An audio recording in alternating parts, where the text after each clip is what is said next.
We're on.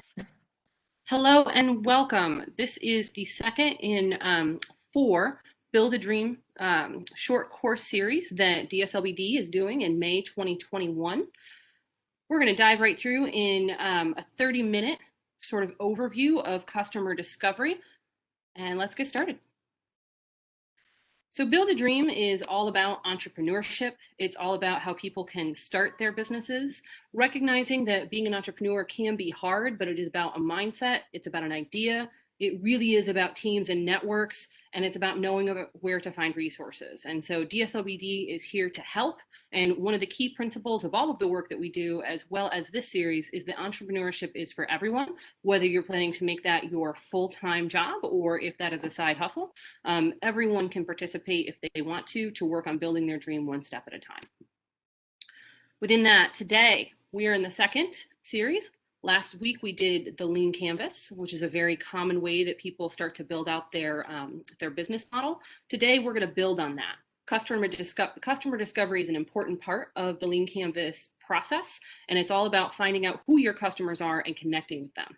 It's also about testing out the assumptions that you have in your business model to make sure that they make sense before you spend a lot of money. And then really what we're going to get into is how do you find and work with those customers? How do you interview them? And then how do you keep a hold of that information? Because we're going to be talking about how do you talk to 50 to 100 people before you start your business to make sure that you're on the right course. I'm going to turn things over to my colleague, Caroline, to say a little bit about our team and what we do. My name is Kate Marand. I'm the program manager for DSLBD's Innovation and Equitable Development Division. Caroline is one of my colleagues. Caroline, can you say a little bit more? Absolutely. So the Innovation and Equitable Development Division supports businesses throughout their life cycle. So we run programs like Aspire for returning citizens who are starting businesses, the Made in DC program to celebrate and highlight the district's makers, and Access to Capital program, businesses that are looking to scale. So we run programs. We also offer direct technical assistance, and you can schedule one-on-one sessions with members of our team with all different kinds of specialties and ways to support you. And we'll put the link in the chat on how you can schedule those one-on-one sessions with us. We're really excited to talk to you more about that, and both today and again in one-on-one sessions at your preferred time. Caroline, thank you so much. We'll see just a brief bit about Build a Dream. It is a training that was developed at DSLBD, but the principles and the concepts are very common across entrepreneurship. So we didn't build these principles, we built the format. And since 2018, over 3,000 DC entrepreneurs have taken the 10-hour course. This is a short overview, so we're going to talk a little bit about how you can use the short course if you want to run Build a Dream yourself. Build a Dream is an open source curriculum. We're going to share the link to it's a 50-page packet if you wanted to run Build a Dream on your own. And the way to use this presentation, if you do want to run that, is we're going to have instructions for what the breakout sessions would look like if you were running a session. You can also further adapt it in any way that you want to.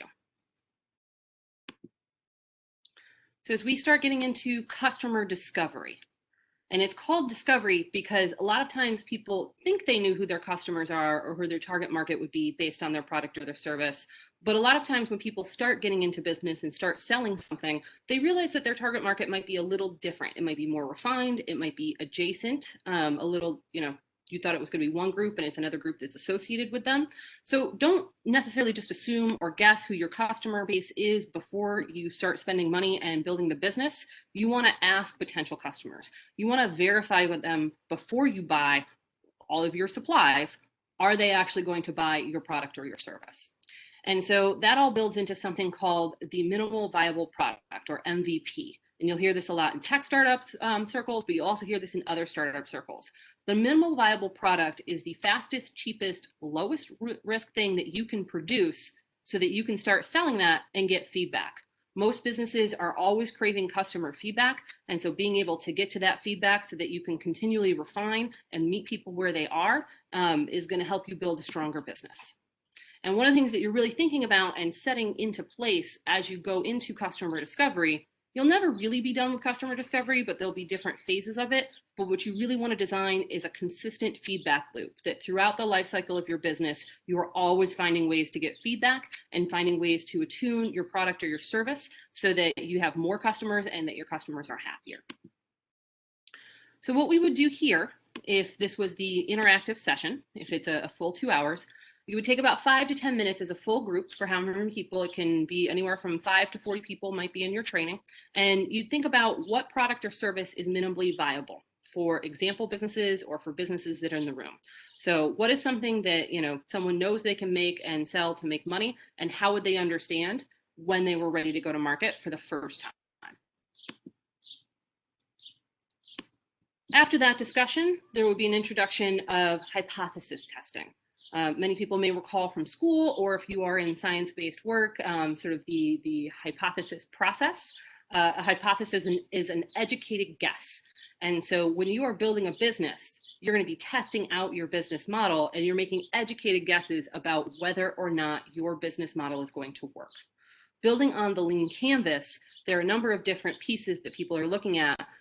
Problems and solutions. What is it that your business is trying to solve and trying to do? But before you actually start that business, you want to test every one of those assumptions by asking people. And so some of the main hypotheses that you'll be testing by talking to your customers is the problem that you're trying to solve a problem that other people agree is a problem? Do they agree it is worth solving? Do they frame it in the same way that you frame it, or do they think about it differently? And then, even if people agree that the problem is a problem and is worth solving, do they buy into the way in which you are thinking about providing a solution? All businesses solve problems. They can be big problems, they can be small problems. You be working to save the environment, you could be working on social justice, you could be making sure that people have an opportunity to have fun or buy food that they like. The problems don't have to be big. It is a problem that someone is looking to pay money to have solved. And so are people interested in the solution that you would be offering?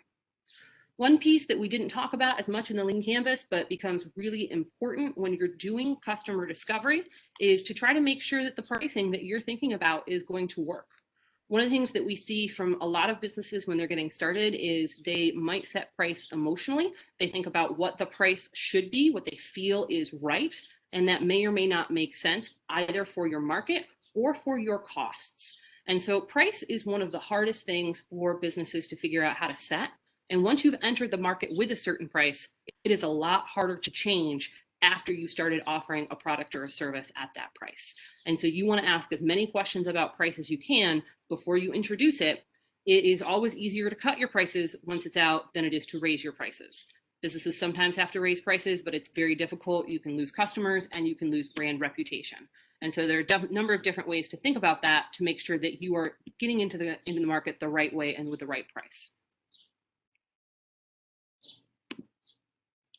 So all of this is to say, every piece of entrepreneurship, there's a little bit of taking a leap of faith, but you don't want to just take a big leap of faith. You want to do your research and have a good sense of where you're going to land. And this research is about talking to people, a lot of people. There's one more hypothesis that can be really hard, and it's knowing when to enter the market. Many businesses think about starting in the market when they are ready.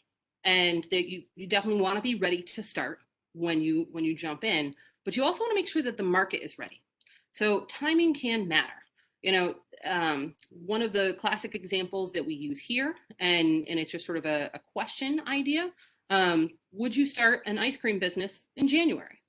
Maybe you would. Maybe there are good reasons to do that. Maybe you want to get the market prepped before the high season for ice cream.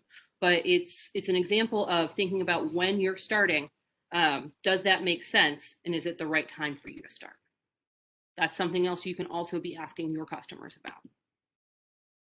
And so what would happen here if you had the interactive workshop is you take about 5 minutes, and as a full group, as a big group, you would talk about how do you reduce the risk to your business and the business owner when you are testing a new idea, and think about some examples of ways that a business could reduce that risk before they get started.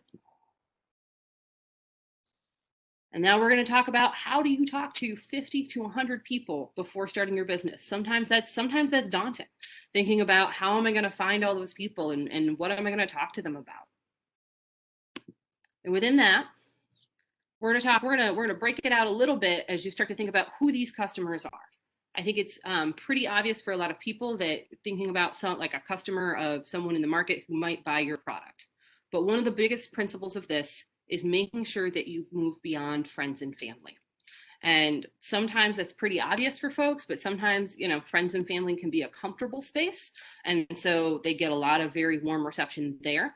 But the example on this, you know, we'll go back to cupcakes. If you are making food and your friends and family love you and they tell you that your food is delicious, it may not land with as many people in the larger marketplace. And so you might want to see, to someone who doesn't know me, who isn't already invested, also believe in the product or the idea, and are they willing to buy? So it's important to have that support of your friends and family if you can get it, and then to move beyond that and start thinking about who else can you talk to, people that you know and people that you don't already know. And so within this, to broaden out our perspective, one of the important spaces to think about with customers is customers are who's going to be buying your product and service, but they are potentially also your partners that you'll be working with in this space. And so people who are suppliers and people who are in a downstream market from you are important to talk about before you start your business. So if we are selling cupcakes, our suppliers would be, where are we buying flour? Where are we buying butter? You know, the director of our agency used to run a cupcake truck, and she will tell you that the price of butter was whether or not she was profitable. When butter was expensive, she wasn't making a profit. When butter was more affordable, she was making a profit. And so being able to get a hold of those suppliers, knowing, you know, do you have a good deal? They also know a lot else about what's going on in the market, and they may also know a lot about your competitors. And that's the same thing with the downstream market. If you are, what is a downstream market? That's someone that may be an intermediary that you are selling a product to who meets your final customer. So if you are selling cupcakes, but you're going to sell them in someone else's shop, you really want to have those relationships and understand how that's going to work. That'll help you set your prices right and know what the expectation should be for how much you can produce and where you'll be producing. Another really important space is to think about institutional buyers. Many people are interested in selling to the government, in selling to large corporations in other ways. And what can be very hard about working with institutional buyers, many of them have specific rules. And so you have to make sure you understand all of those rules. But it's also sometimes hard to know who is the final decision maker on whether or not they're going to buy your product or your service. And so it can take time and several different customer interviews with people within an institution to figure out what that buying dynamic is and who is making that decision and who influences the making of that decision. So a good example may be there is someone who is the final sign off on buying something, but you know, they rely on what their staff and their team tells them to make that decision. So therefore, you want to have a good understanding of that dynamic so that you can be providing all of the correct information to everyone who's in that decision chain. One question we always ask people, and I think it's a little bit different depending on who you are, whether or not you want to talk to your potential competitors. There is risk to talking to your potential competitors, but sometimes there's also good reason to talk to your potential competitors. It depends on what the competitive nature is within your market. You may not want them to know that you're about to hit the market, so you might not want to talk to them. But many times they could be potential partners. Or another way to do this is, we'll give an example of cupcakes again. You know, within that, you might not want to talk to someone in your local market. Maybe you don't want to let them know that you're going to be here, but you could call someone in California and talk to them a bit about their business. You're not a direct competitor of theirs, but they're in the industry. And so there are different ways to think about that and to decide, is that the right fit for your business? And then the last piece that we really want to highlight, and this is for all businesses, but might work very well for anyone who is in social entrepreneurship. There are a lot of nonprofits of different kinds in every market who provide support to communities, and they often know a lot about your target market if you find the right nonprofit. And so research institutions, advocacy groups, and other service providers, they might be very aware of information about your market and happy to share some information with you. They also may be spaces for you to provide services or to subcontract. So don't forget about talking to those types of institutions as well, as they might be working very closely with your market. And so what we would do is, if we were in an interactive session, we would, again, as the big group, and smaller breakout groups would come in just a minute, as the big group, we'd spend about 5 to 10 minutes talking through each one of these examples, thinking about the pros and cons of different approaches and digging into that a little bit deeper. And what you'll find is if you have a group of 5 to 40 entrepreneurs, they're going to know a lot about all of these different pieces, and everyone's perspective is going to help build this up a bit more. And I'll say one last quick thing before we turn things over to Caroline. It becomes important to always be talking to other entrepreneurs, whether they're in your industry or somewhere else. They're going to understand the process of what you're doing in a way that no one else will. That, even folks in government, unless they're also running a business, may not know some of the ups and downs and the emotional pieces that you're going to have. And so having that support network becomes very, very helpful. And so you might want to add them into your interviews as well. Who am I talking to who just understands the entrepreneurial journey? I'm going to switch it over to Caroline. Great. So in these conversations with any member of those groups, everyone likes to give advice. If you ask for suggestions, people will give it to you. That said, not all advice is good advice, and it might not be the right advice for you to hear at this time. And so think about whether getting bad advice may also give you a benefit. And our suggestion is always to ask multiple people for their advice and see what is emerging from all of those different perspectives. So when we're trying to brainstorm, we are always trying to think about these customer segments as how we're going to test those hypotheses. So the lean canvas that we covered last week assumes that you are iterating, that you are building out one lean canvas, testing it with customer conversations, and then revising it. So how do we find those 50 to 100 people to have those customer discovery conversations? First, we're going to build the type of people we're looking for, those personas, and then we start looking for the real people who fit those personas. So in our next slide, a reminder, the lean canvas covers the problem, the solution, what makes your business unique, your activities, how you're doing that, and then your costs and revenue. The example from last week was on a business solving plastic pollution. Feel free to take a look through this. But again, this is the hypothesis they went into for this lean canvas that then they would want to test with those conversations. So in your first exploration of customer segmentation, you want to develop personas, a generalized description of the type of person you're looking for. What role does the solution play in their lives? Are they the person who is going to be making that purchasing decision? Are they already looking for a solution? Are they facing this problem now, or do they not realize they have that problem yet? What is their purchasing power? Are they an institutional buyer like we talked about? Are they a retailer, or are they the end customer? And who is currently influencing their purchasing decisions? Are they getting their information from social media? Are they watching lots of television? Are they only talking to their friends about these products? For consumer markets, you can talk about demographics. You don't just want to say, oh, I'm going to interview anyone because anyone can be my customer.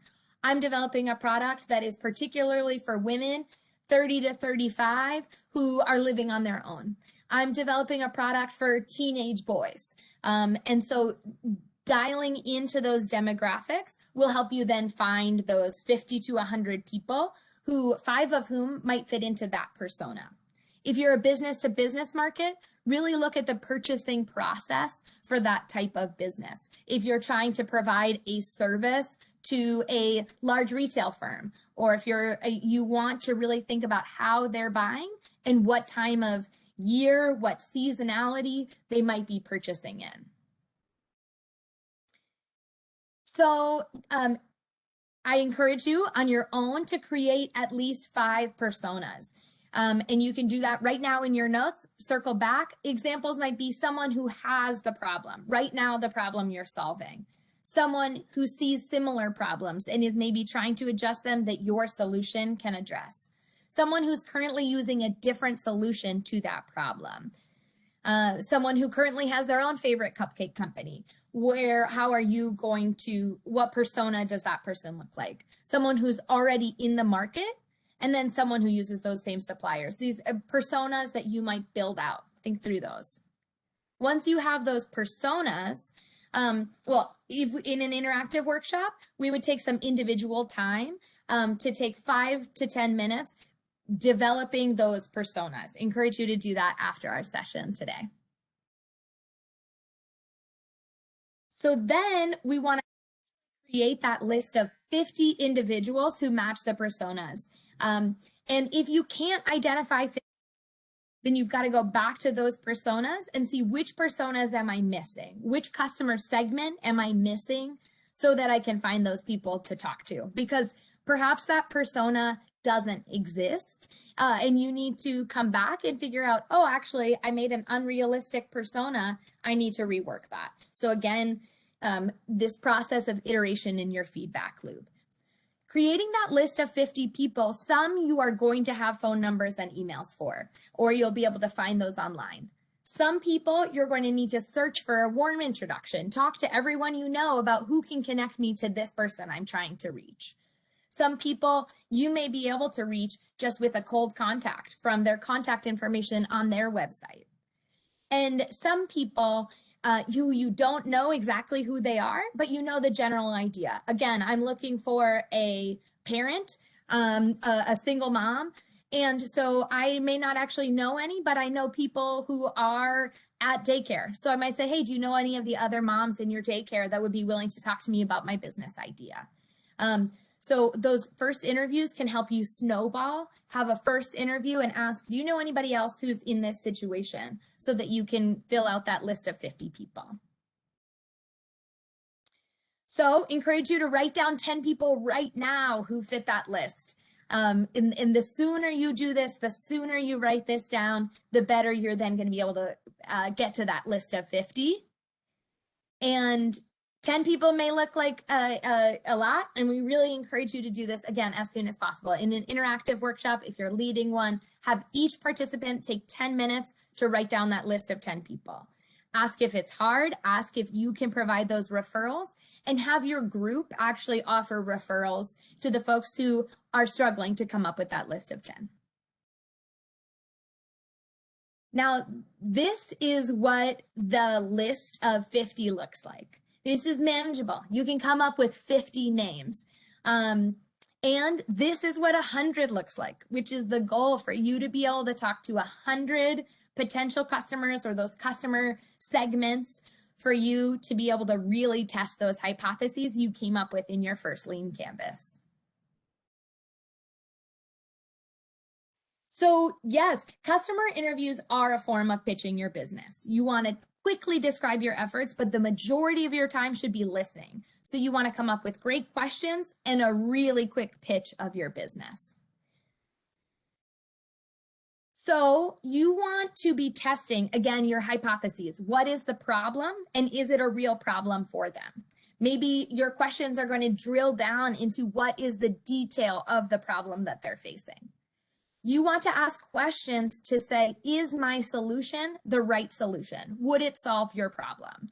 And so write down 1 to 3 questions of how you would ask, is this the right solution? Is it solving the problems? And you're going to have to be really actively listening. You might need to adjust those questions in the conversation, but you want to start out with 1 to 3 questions that are testing your solution and then testing the price hypothesis. The basic question, would you pay this price for this solution that we identified? And then a question about your timing. Is this something you need right now? And what would be the right time for you to launch your business? And you want to prepare for this conversation, again, so that your pitch is tight, so that you feel comfortable asking your questions. And you can ask a friend to pretend to be the person you're interviewing. Tell them a little bit about the persona, have them act out that persona. And it is always good to practice your interviews before any important meeting. And your first informational interviews, your first customer interviews are going to be important. The more you do them, the more comfortable you'll be, but make sure you mock it out for that first one. And in an interactive session, we would actually have you practice those mock interview scenarios. The person who's pitching, the person who's asking the questions is going to explain the persona, and the person pretending can either go really easy, be a very enthusiastic customer interview, or make it a little more challenging for the business. And this is a great way to find an accountability buddy within this network, on this call, in your community. Ask for advice, ask for connections, and give and take support. If you ask someone to mock out an interview, say, hey, do you want me to play the other role for you? That's what we would do in a workshop, and encourage you to be always asking in your network for advice and connections. And it's a great way to really be developing those skills that will build. So you want to make sure that you are recording some of what's coming out of this conversation, because it is the test of your hypothesis. It can be as simple as a notebook, but make sure, or an online database, whatever that looks like for you, make sure that you are tracking lessons learned, the new connections so that you can snowball, and the plan that you will stay in touch. You want to stay in touch with every person you're speaking to. Then be prepared to pivot. Don't just pivot based on one customer interview. If one person says, no, this makes no sense to me, or I really want a solution that does something else, but you want to test. If someone defies your hypothesis, try to talk to other people to see if that actually is more representative of the market. Only you can make the decision when to pivot. And then stay in touch with with your customers. It may make sense to ask them, how best can I stay in touch with you? Do you want to follow me on Instagram? Do you want me to email you? It might be a while before you're back in touch, and that is fine, but you want to keep your customers engaged because they can be your brand ambassadors. Next slide. So when people are giving you advice, they are investing in you. Good advice may be annoying, bad advice never is. You're asking folks to give your advice and thank them for their time, make use of their advice, and then repay them by building out your business. And so this is everything we have under customer discovery. I want to say thank you to Caroline. I want to say thank you to everyone who's here. We know we went through this content really quickly. We are going to be providing this recording and this slide deck, and as well as a copy of the 50-page curriculum to everyone who registered for today. And we have 2 more sessions that are coming up. So last week we did Intro to Lean Canvas. You will get a link to that session and those materials as well. Next week we are going to cover basic business financials, and this is going to be looking at the balance sheet, the profit and loss statement, and the cash flow statement, so that as you go to set up your books, you have a good understanding of how each one of those statements supports you and how to read that, and not just have an accountant or someone else reading what that information is. And then we're really excited about this last session on May 26th. This is called Your Ecosystem, and this is going to be an information dump. It's going to be all of the things that our team knows, all 4 of us, talking about the different resources that you might be able to connect to in the district. There are a lot of them. And so, we will have some that are prepared, but we're also going to make that an interactive session and asking folks to come with questions, and really just getting all of that information out so that everyone has an ability to connect to the many ways that folks are here to support you. So I want to say thank you to coming to this session. We're going to stop the recording, but we're going to stay around for a minute in case people want to chat or have any questions.